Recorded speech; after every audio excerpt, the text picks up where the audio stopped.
What's going on, guys? My name is Hayward. I'm the CEO of Coach Hayward. I help busy professionals lose weight permanently in a sustainable way, as well as crushing insecurities for life. So in today's video, what I'm going to be going over is a topic that somebody in my free Facebook support group brought up that they want to learn more about, which is keto diet any good? What the keto diet is, the ketogenic diet, etc.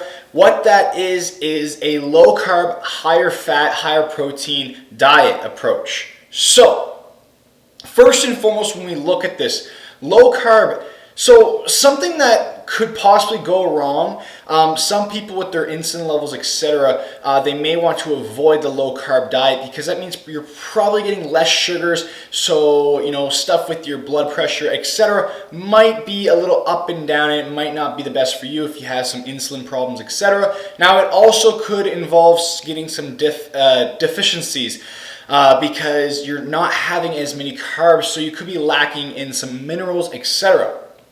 I always say it's good to take a multivitamin anyways, either if you think you are or not. I think it's just great to have in general for everybody. So, do I think the ketogenic diet is any good? Well, first and foremost, guys, the ketogenic, what it's focused on, why it exists, is the process of, lower carbs. Usually, if you have lower carbs, then you're probably going to have less calories in your diet because carbs usually have more calories.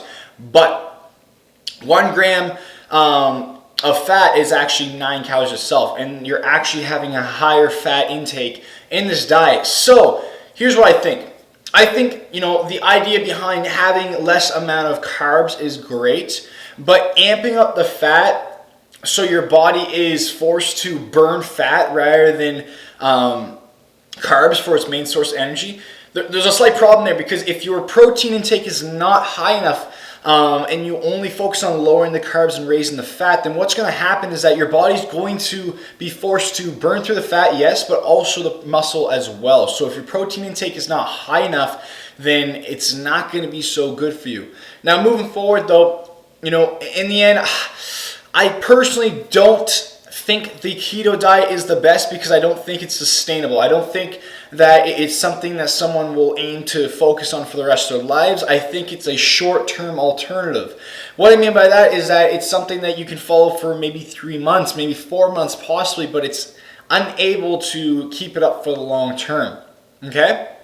Now, I personally think that a lower carb diet, like lowering the carbs down, is great, but not lowering it all the way down to where you have nothing at all or barely any carbs. I just don't think that's sustainable for the average person. So, with that being said, if it has to be focused like that too, your food choices are going to be a lot more specific, and you're going to be having to have a lot better structure when it comes to your choices in food. So enjoying yourselves on the weekends, etc., if you want to drink, is going to be a big no-no because alcohol, etc., it just won't fit in with your diet. So that's my thoughts on keto dieting though. What do you guys think? Let me know in the comments below. I hope you enjoyed this video. I hope it helped you some in those who are thinking about joining or starting a keto diet, etc. And if you want to learn what I think is the best dieting approach, comment below, learn more. All right, guys, I'll be talking to you later. Thank you for watching. Make sure you leave some love, and I'll see you next time.